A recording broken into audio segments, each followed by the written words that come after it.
Okay, just doing a quick sound check here. 1, 2, 1, 2. Testing, testing. It's okay? Perfect. Thank you.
Välkommen till Kungliga Vetenskapsakademin och den här presskonferensen då vi ska presentera årets Nobelpris i kemi.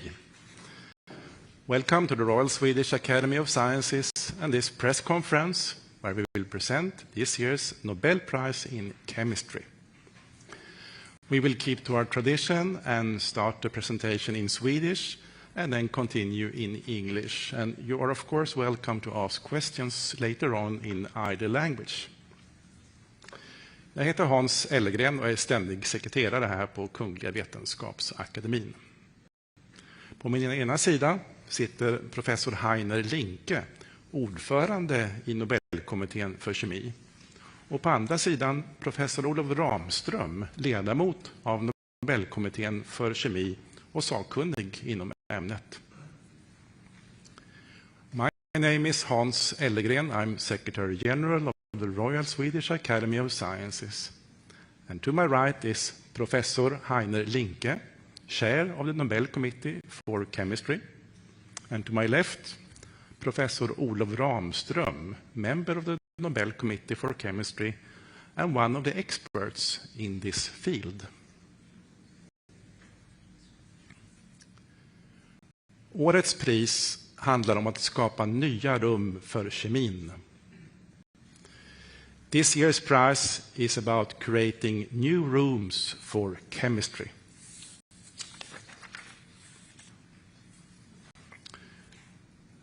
Kungliga Vetenskapsakademin har idag beslutat att utdela 2025 års Nobelpris i kemi till Susumu Kitagawa, Kyoto University, Japan.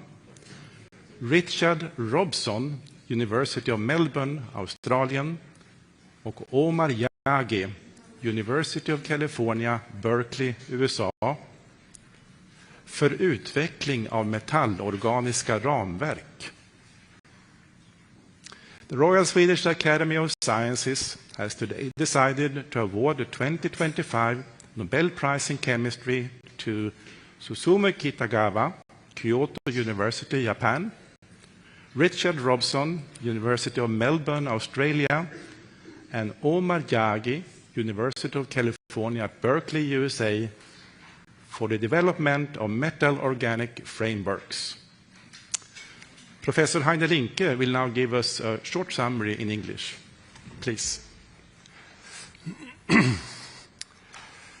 Yeah, ladies and gentlemen, we have a great prize for you today. Imagine that the tools of chemistry could be used to create entirely new materials with unheard of properties. For example, imagine we could make solid materials full of tiny spaces in which gas molecules can feel at home, and with chemical properties that can be adjusted to the specific needs and wishes of different molecules.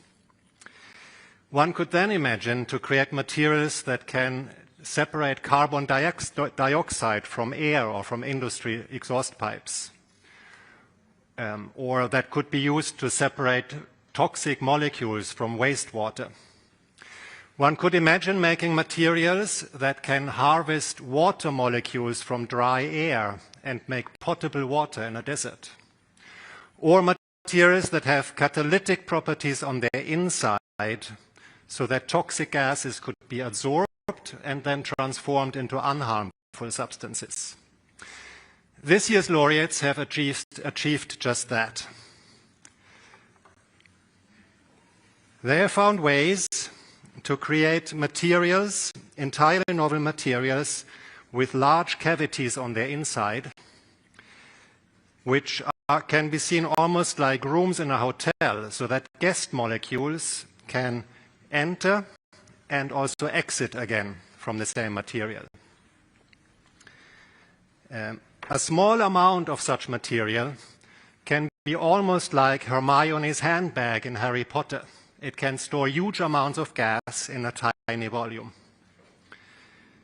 This type of materials, called metal organic frameworks, can be created with almost unlimited variations, creating unending possibilities for the greatest benefit to humankind.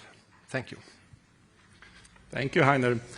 Professor Olof Ramström will now give us a more in-depth presentation of this year's Chemistry Prize. Please. My privilege.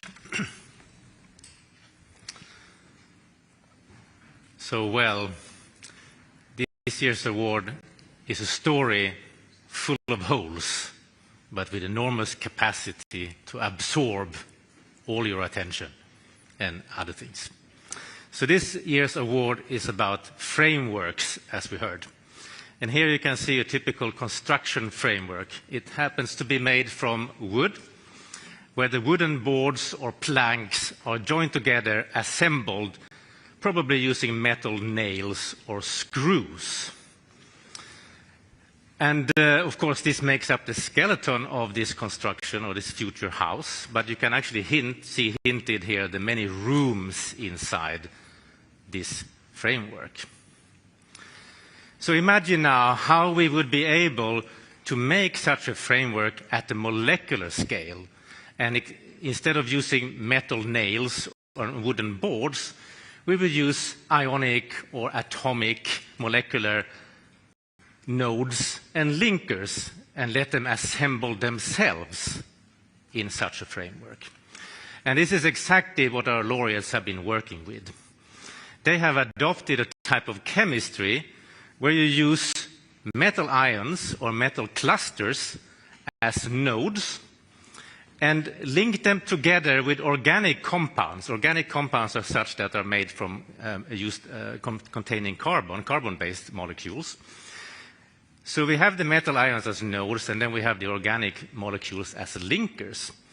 And once you have identified those and mixing them together, they will then find themselves and arrange themselves in a type of self-assembly process into an ordered framework, a metal-organic framework, as you can see here. Now, this may look quite straightforward when you see it like this. However, to build such ordered structures was a very, very difficult challenge for many, many years. And although we actually knew about structures that look like this, how to actually predictably being able to make them was very elusive. But let's go back to the late 1980s. At that time, Richard Robson, he reasoned that it would indeed be possible to build such frameworks predictably by taking metal ions and molecular organic linkers. He was inspired by the structure of diamonds, as you can see here. And if you know, diamonds are based on carbon atoms. And each carbon atom in diamonds are surrounded by 4 other carbon atoms in a pyramidal or tetrahedral orientation or shape. And as you can see here in red. So Richard Robson reasoned that if you take a metal ion, in this case copper 1, as you can see here in purple, acting as nodes, and mix that together with an organic molecule, which is also pyramidal shape or tetrahedral shape. You can see it here in yellowish white. And in this case, each arm of this molecule, this organic molecule, has a so-called nitrile group. And the copper ion and the nitrile groups, they can find each other and form bonds. And that will, in principle, lead to a structure that would be similar to the structure of diamonds. Well, contrary to the general expectation at that time, in the late 80s, this actually worked really, really well. And Richard Robson obtained such an ordered framework structure, as you can see here. Now, in contrast to diamond, to the structure of diamonds, where the carbon atoms are very, very tightly packed, this framework, however, contained cavities or holes. As you can see, it's relatively large cavities or holes. And when you make this material, these cavities will be filled by, we call them inclusions, compounds, in this case solvent molecules, and also negatively charged ions, what we called counter ions. Once having showed this, this work, this demonstrated that this is indeed possible, Richard Robson also reasoned, he came up with several principles and discussed different features of such material. He, for example, discussed how to modulate such materials to make them more strong, how to keep together more strongly, to make the cavities smaller or bigger. He also predicted some applications of such materials, such porous materials. He also was able to show one such application. He was actually able to replace those negatively charged ions I mentioned with other ions in a common process in chemistry called ion exchange. And he could do this without the material collapsing in the process. Now, this is all about porous materials. And one of the absolute most important applications of porous material is gas adsorption. And so we're jumping ahead a few years. And Susumu Kitagawa, he managed to demonstrate that gas adsorption is indeed possible in these materials. So he designed and produced a relatively complex framework, as you can see on this picture. And this framework, too, contained cavities or channels, you can see them here in yellow, that when you make this, network framework, they were actually filled with water.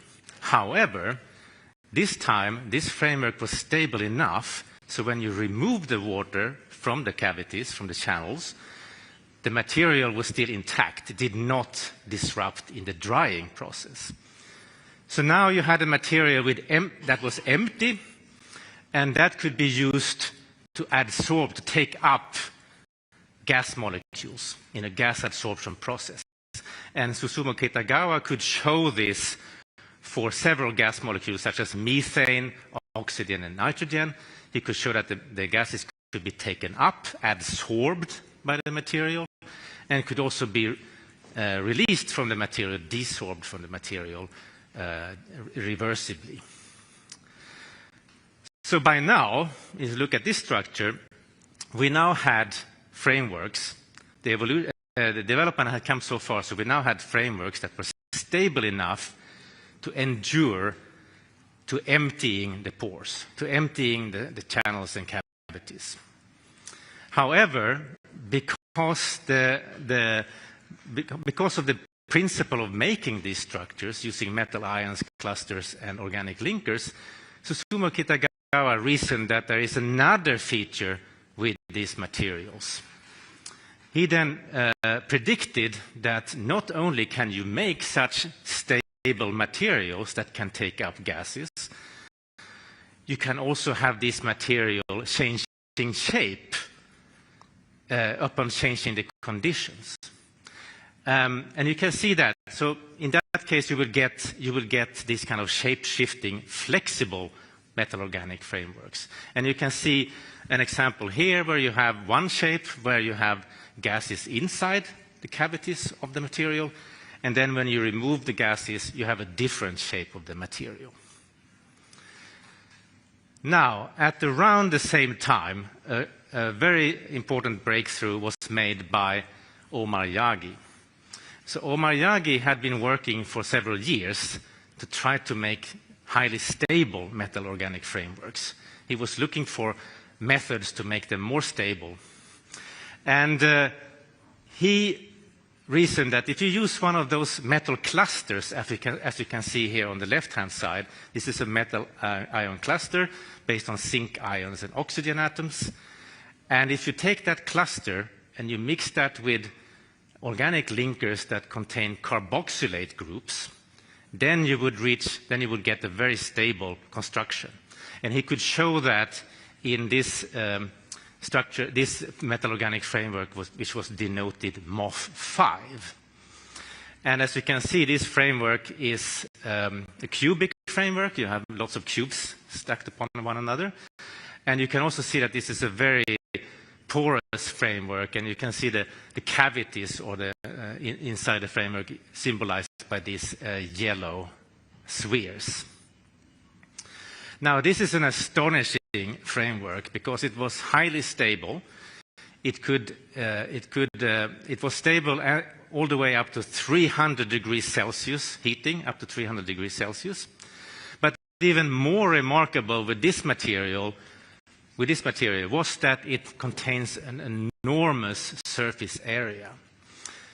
So just a few grams of this porous materials, roughly the same amount as a small sugar cube, a couple of grams, contained as much surface area as a large football pitch.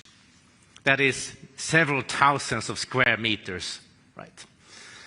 So in a sense, that's exactly what Heiner mentioned before. This is a little bit like Hermione's handbag, small on the outside, but very, very large on the inside. And what this also showed is that this material are very, very suitable to absorb large amounts of gases and other molecules. And this became an eye-opener for the entire field. So not only did people coming in the field from outside of the field, but also industry became very, very interested in these materials. A few years later, Omar Yaghi made a conceptual contribution, important conceptual contribution. So because metal-organic frameworks are based on organic linkers, organic compounds, and organic compounds can be varied almost infinitely. That means that you can change the metal-organic frameworks just by changing the linker, the organic linker. And you can do this without changing the basic structure of the metal-organic framework. And you can see an example over here. You can see that the cavity volume has increased by just changing the length of the organic linker. And you can do that without changing the general structure, in this case the cubic structure, of the metal-organic frameworks. So by doing this, you can build large families of MOFs with the same structure, with different properties. You can also think of actually modifying the linkers so you can add, for example, catalytic groups, or you can, in that way, change the properties of the materials that way. So after this, following these fundamental great breakthroughs from our three laureates, this field evolved very, very rapidly, and many, many structures were developed over the years to come. Many thousands of structures have now been developed and applied. I will just show you a few examples. As you can see here, so for example, now we have MOF structures, metal-organic frameworks, that can capture water from air, as Heiner also mentioned. For example, dry air in deserts, and those can then be used to produce drinking water. We have metal-organic frameworks that are good at capturing carbon dioxide from, for example, industry effluents. We have metal-organic frameworks that can store large amount of hydrogen gas, and frameworks that can be used to recover precious rare earth metals from waste.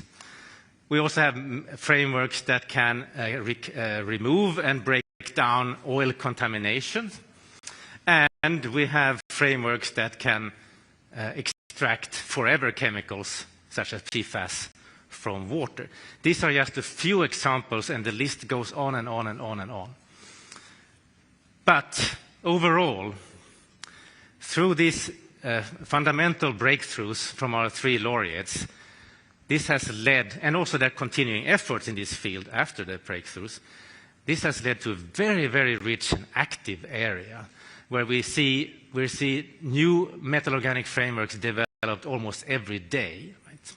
And many of these frameworks have also been applied, as you saw here. And it's very, very clear that we will expect many more frameworks to be developed and many more applications in the future for the benefit of humankind. So, thank you. Thank you, Olof.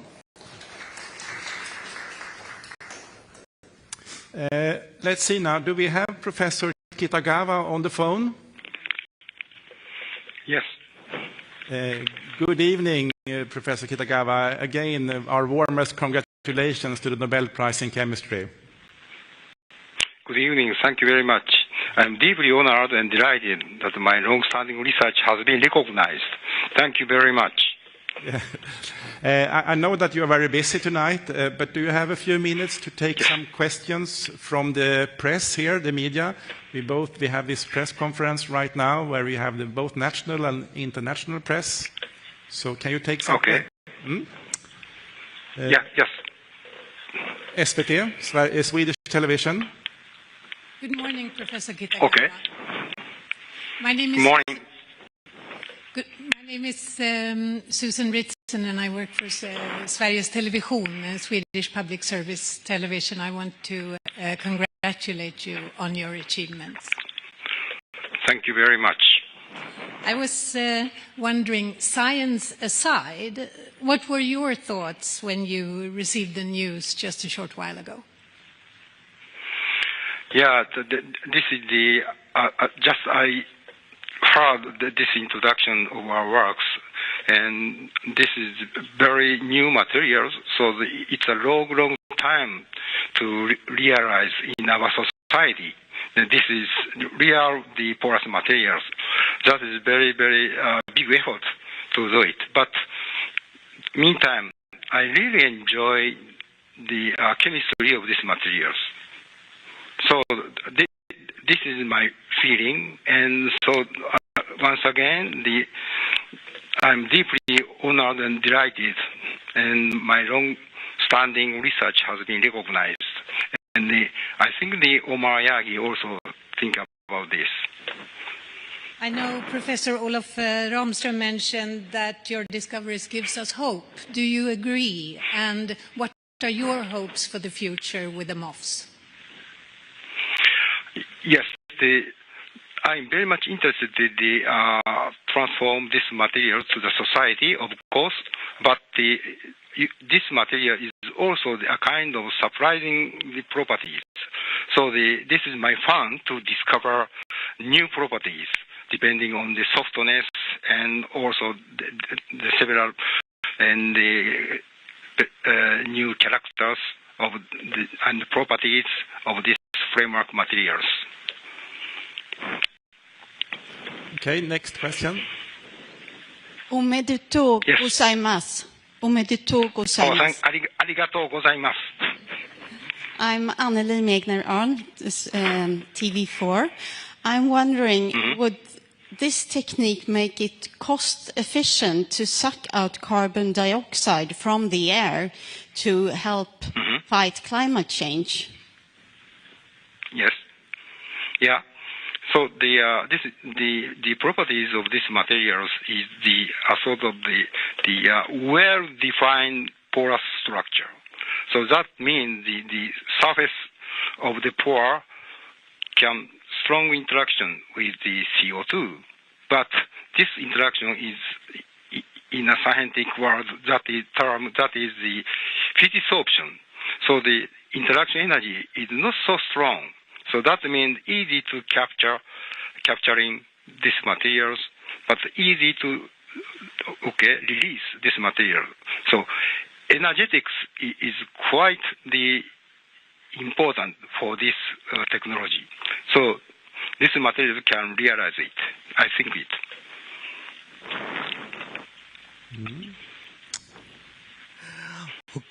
Okay. Hello, Mr. Kitagawa. Yes. It's known that MOFs shows great potential in gas storage and catalysis, but mass production remains costly. What technological breakthroughs in the next 5 years could truly advance their commercialization?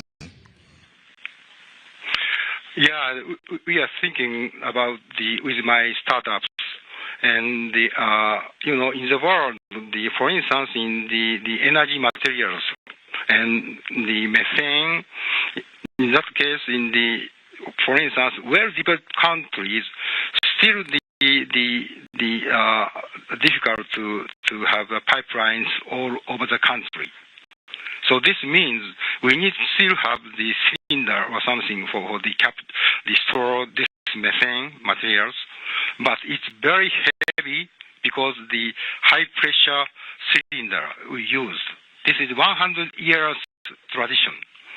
So by using these materials, we can make this cylinder is lighter and lighter and easy to deliver to any places. So this is a reality in the next 5 years, I think.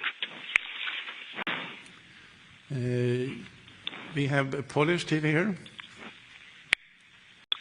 Hi. Hello, Professor. This is Bogun Radziejewski from the Polish television. Congratulations.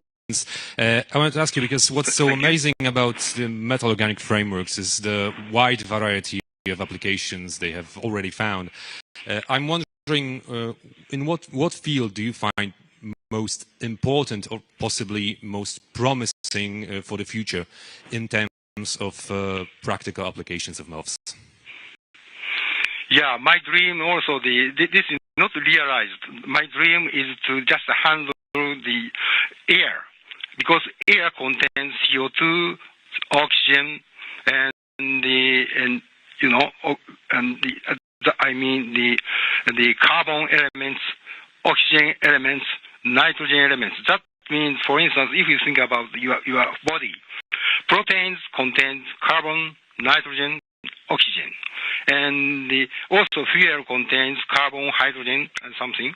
So air contains most of the elements for our important materials. So my dream is to capture air and separate air to, for instance, in the CO2 or oxygen or water or something, and convert this to the useful materials using the renewable energy. Okay, so even if we obtain the fuel from the air, so fuel is combusted into the air, but we can still the reuse of this air. So that cycle is quite important for our society and also our planet. So this is my dream, and also we have to realize it using this kind of porous materials. This is my answer. We have a question here, please. Hi, Professor Kitagawa. Okay. This is Yue from Chinese Media, The Intellectual. My question is, how persistent is materials created using this framework? Will it dissolve soon, or could it last for centuries? And what is the environmental implication of that? Thank you. Yeah, and first of all, I have to say I'm very enjoying even I have a very difficult situation. So creating new materials is very important.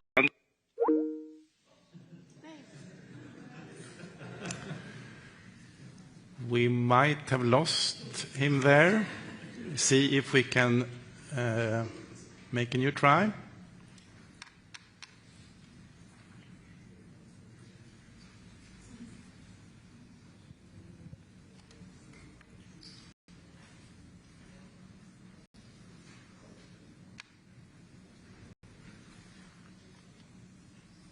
We give it a few more seconds a chance here.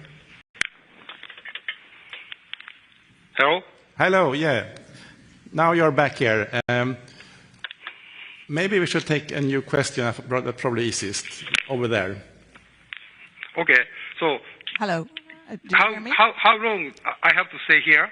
How long? Because I have to go out for the meeting. Okay. So I have how one long? last question. 5 minutes? Okay, yeah. sure. Okay, I'm from the Swedish media magazine called Forskningen Framsteg.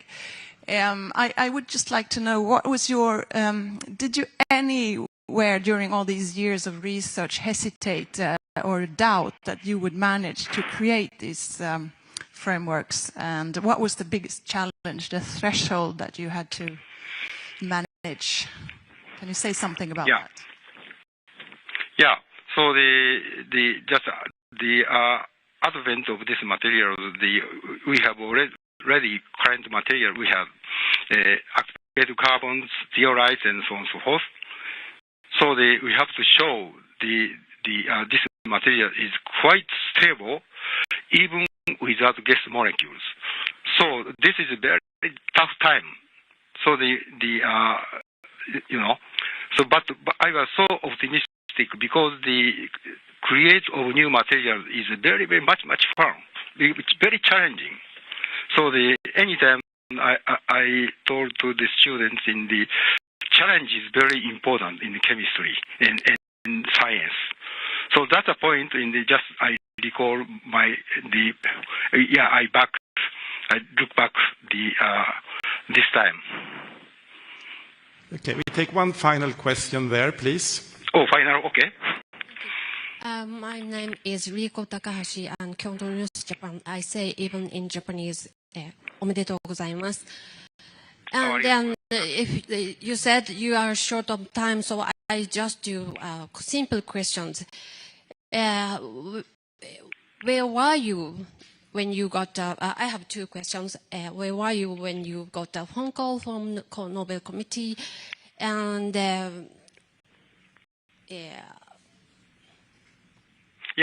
First answer. And, very surprising. Very surprising. Very surprising. And also very pleased. Yeah, very happy. Because this is a long-standing chemistry. So this is recognized. This is my I'm pleased to know that. And maybe we can share the feeling with the Omar and Richard. Okay, Professor Kitagawa, I think that's the final question. Thank you for your important answers here, and we look forward to see you here in Stockholm in December. Yes, I will. Thank you very much. Thank you. Thank you. I can inform you that we were able today to reach all 3 laureates, so they have been informed. Now there is time to ask any further question there might be to the prize committee about the work or something else that is related to the Nobel Prize in Chemistry.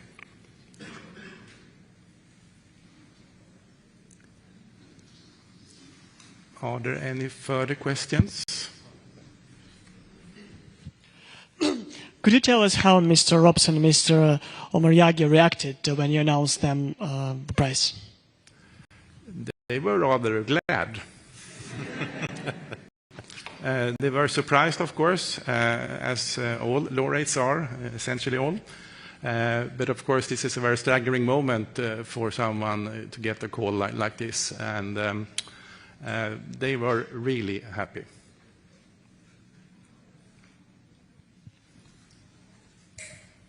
Thank you. My name is Lisa Melton from Nature Biotechnology. Is there any indication that beyond industrial uses they may be considered for biology, for medicine, medical devices, and so on? Olof? Yes, that's a very good question. And there have been a lot of work going on in this field to look for the biocompatibility of such materials and also finding applications for such materials in biology. So, for example, there have been many efforts trying to use these materials for example, drug delivery applications. And also you can use these materials for imaging and for diagnosis. There have been many attempts to do that. And I would say that, of course, we are not really there yet to have final products for this, but there is a lot of research going on in that field, yes.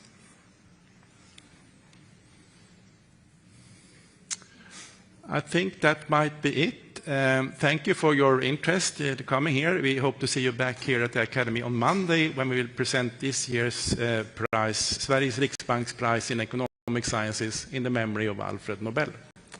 Thank you.